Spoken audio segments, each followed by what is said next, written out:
Chapter 3. The Serpent Key. The Doctrine of Sin. You turn the key, and the young cosmos gives way to a perfect garden. It's like a dream. No plant is out of place, no tree limb is too long, and no flower petal is missing. Everything you've ever wanted or needed seems to be within reach. For the first time, you feel perfectly content. You are calm and happy to be exactly where you are. You can't even think of anywhere you'd rather be. It's like being on a long journey and finally getting back home. That is until you hear that wise and familiar voice behind you say, "The origins of sin. Your problem begins with a serpent." Your problem starts with a serpent. The serpent wanted the king's throne, but soon realized he wasn't powerful enough to bring the king down. The king was and is too perfect, too holy, too loving, and too happy within himself. Nothing could pull God off course. He would have his divine way, no matter how hard the snake tried. Yet the serpent found what he thought to be a loophole, a mistake in God's plan. You will soon learn that the perfect king makes no mistakes. That mistake, according to the serpent, was Adam and his beautiful wife Eve. The first couple was everything the serpent hated about the king. The king made them beautiful, innocent, and satisfied with the king and his blessings. He planted them in Eden, a lush garden, and then gave them the keys to his paradise. The king loved Adam and Eve. The high and holy one would even step off his throne to serve, love, and draw near to his creation. Even more, the king designed Adam and Eve to reflect his image to the rest of the world. He made them to rule over his creation. He created them to find their utmost joy in worshiping, experiencing, and loving him above all things. The king had given Adam and Eve everything. He gave the first couple his world, and he gave them their purpose in his world. Everything was theirs, with one condition. They must not eat from the death-giving tree of the knowledge of good and evil. This rule was not an empty threat or a cruel joke. It was a reminder. As strange as it may seem, this rule shows us that God is the world's greatest joy, not the gifts the king had so freely given. The fruit was good, but the creator and sustainer of the fruit was better. The king set this rule to align our lives with him, so that we may know him rightly and enjoy his gifts in light of who he is. One thing is for sure, this condition, this moral requirement, this off-limits tree was the devil's way in. The tree was a way to demonstrate obedience and hope in the king, but the snake could ruin it all if he could make Adam do the opposite. The tree and its tempting fruit could drive a nail into Adam and Eve's relationship with their king. And with Adam gone, perhaps, just perhaps, the serpent could slither his way onto the king's throne. It was a long shot, but the serpent was willing to risk it. Adam and Eve were not exactly like their king, which might make them vulnerable enough to fall under the snake's dark enchantment. In an ironic twist that only a snake could love, the serpent commenced his terrorist plot. If the serpent could just get the first man to reject his creator as king, then the serpent could break the world from Eden to its edges. The serpent slinked into God's perfect garden and began his assault in the shadows near the forbidden tree. He found his first victim. Just outside the darkness stood Eve in her God-made beauty. His first step, subvert God's very good design by targeting Eve first, then Adam. Though Adam was the representative of all of humanity, and if he broke, the rest of creation would too. The serpent knew a full frontal attack on Adam would fail. But Eve's beauty and love could make the bitterest fruit sweet to Adam's taste. It was time. The serpent stepped out of the shadows into Eve's gaze. Immediately, he was struck by how much the king's image was etched in her. He felt the painful reminder that no matter how hard he tried, he would never escape the king especially in the king's kingdom. Everything bore his divine fingerprints. Everything sang of his glory. Yet what was supposed to stir worship now just gave rise to hate. Standing before Eve, he realized that he hated Adam and Eve almost as much as he hated the king. Almost. He hated that they were different, that they were innocent, that God cared for them so much, that they blindly obeyed their king, that they found rest in his love, that they reflected his beauty, that they received so much from him, that they took it all for granted, and that they ruled over everything, none of which was their own. He restrained himself and calmly poured all of this anger into his first poisonous question for Eve. Did your king really tell you that you couldn't eat from this tree? Eve stumbled. This was the first foreign voice she had heard outside of Adam's and her creator's, and it was questioning everything that she thought was unquestionable. Unaware of the war the serpent just waged against her and her king, she answered with a clarification. We can eat from every tree in the garden except the one that we are not supposed to even touch. But her answer betrayed her. Eve didn't run from the deceiver. She tried to answer him. Eve didn't seek Adam's help. She answered for him instead. Eve didn't speak about God personally. She only talked about his gifts in light of his command. Eve set out to correct the serpent. The king was not withholding everything from her, just the tree that led to certain deaths. Yet instead of correction, she made a way for sin to enter the world. She had fallen into the trap. She engaged in debate with him. She forgot her husband and their union. And she began to see only the king's gifts, especially those she couldn't have, rather than the king himself. A little more poison. If the serpent could just get Eve to believe him rather than her king. Oh, Eve, you will surely not die.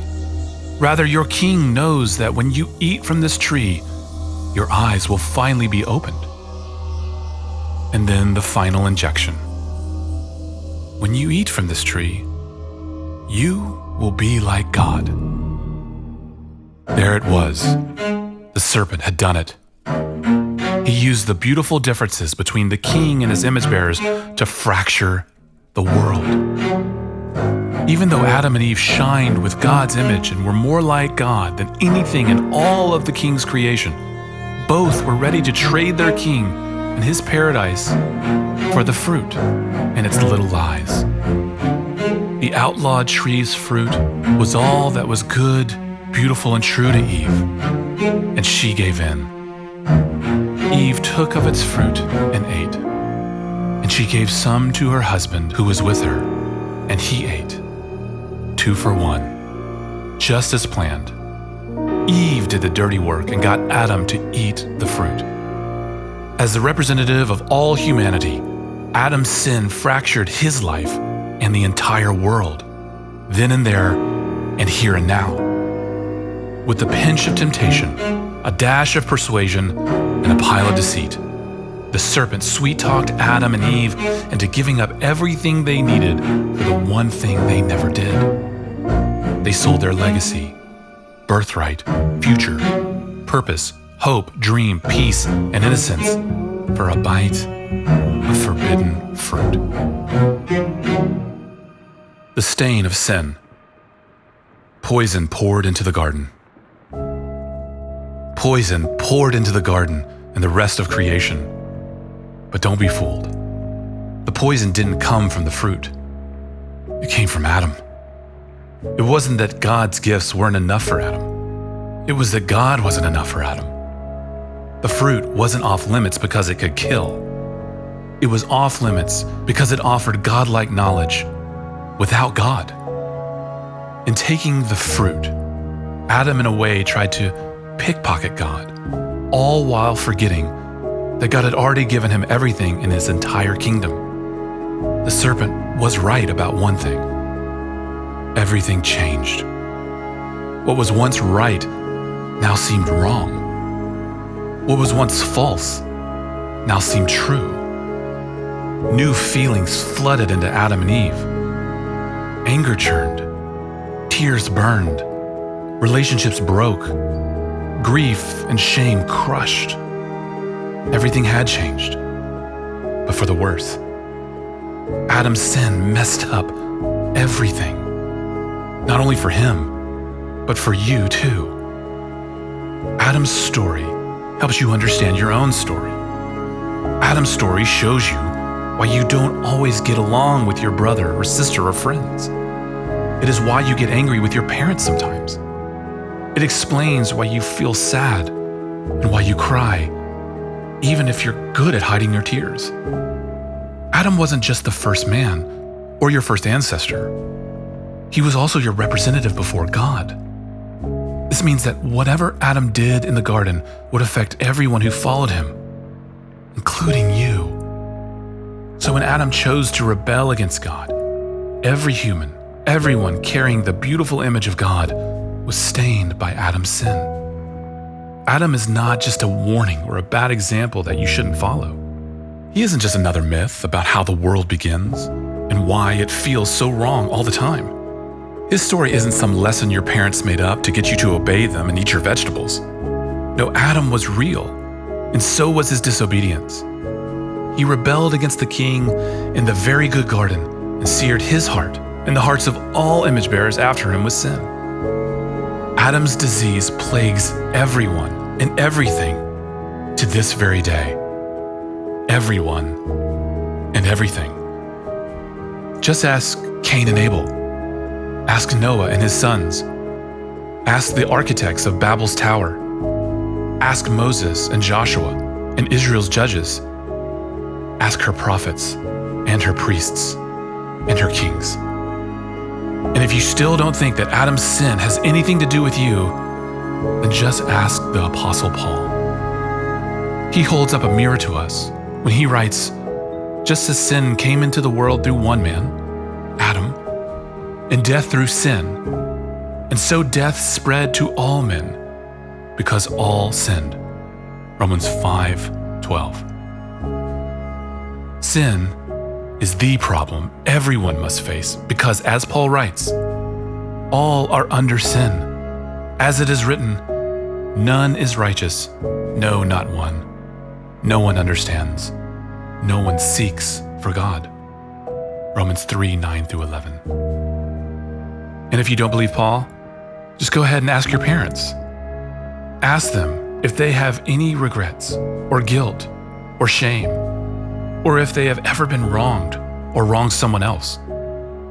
If they are honest, which is sometimes hard for us to be, another example of sin, we will probably have a very long conversation. But you don't even need to ask anyone, really, do you? You probably already know sin personally. Has sin ever crept up on you? Have you ever felt pride and anger burn you up from the inside? Have you ever wondered why you don't always get along with your family? Or have you ever done something you knew you weren't supposed to do? Have you ever cringed because you relate better to the bad guys in your favorite books or movies? This is because Adam's sin stained your heart. You carry the sin disease Adam passed on to you. This is one of the greatest results of sin. Not only does your sin make you a sinner, but you sin because you're a sinner. The results of sin. Sin changes everything. But this isn't the only consequence. In fact, sin's poison has seeped into everything in God's once perfect creation. First, sin breaks the world. Adam's rebellion contaminates all of creation. Sin is why green grass turned to brown, crops turn to dust, rivers run dry, and gardens become deserts. With the bite of fruit, Adam's world fell under a curse, and to this day, creation groans to be remade. Romans 8:19-22. Adam's sin cursed the ground, and your sin still puts you at odds with creation. You water the ground with your sweat.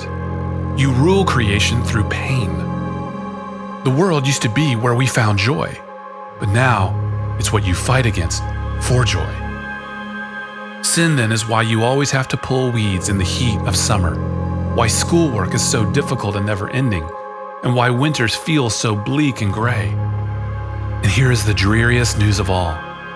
At the end of your life, the ground wins.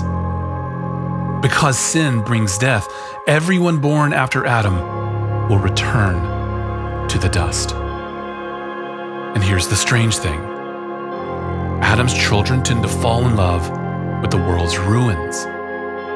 Many exchange the love meant for their Creator for their misplaced love of creation. Sin twists us up so much that it can make you worship the ground that demands your sweat, is a major source of your pain, and will eventually become your grave. Second, sin breaks you.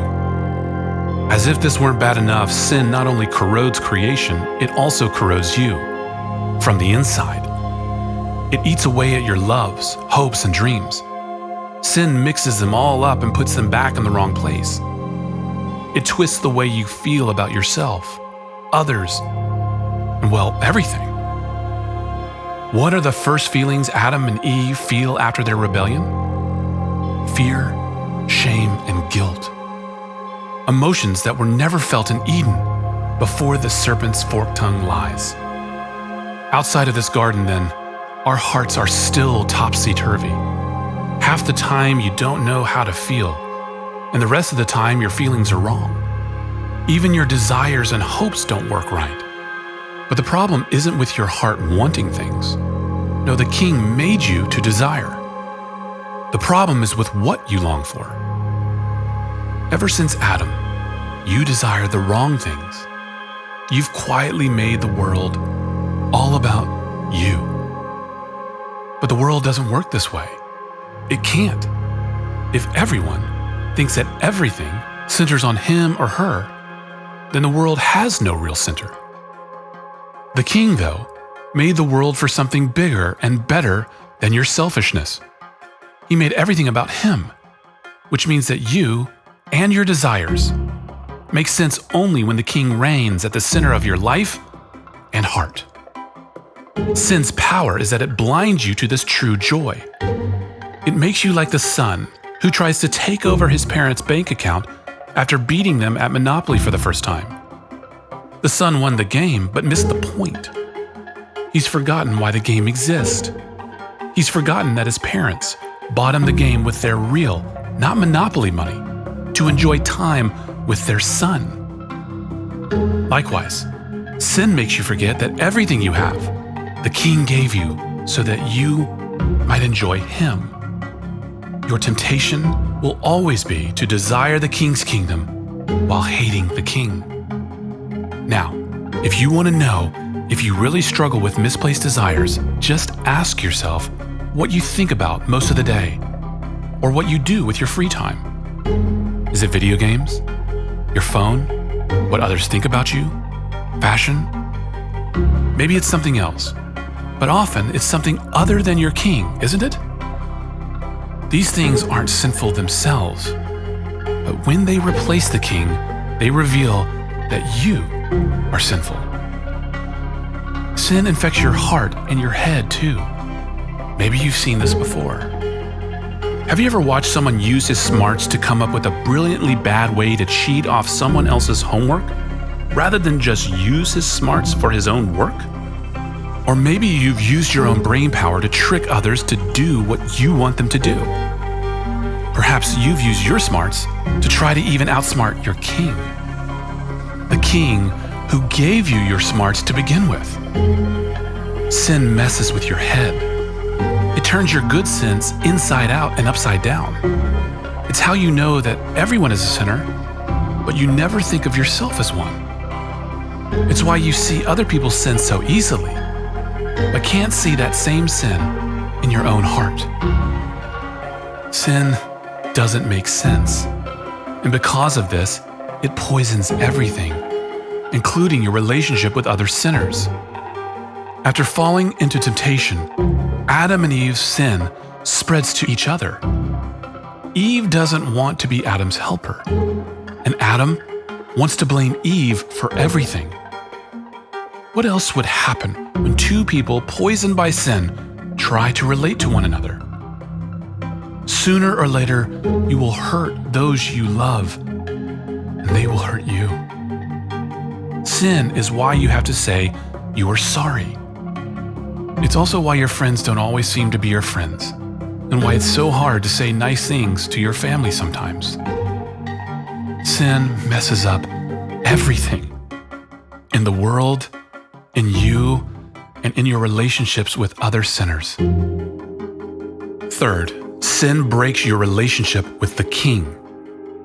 This is sin's biggest nightmare.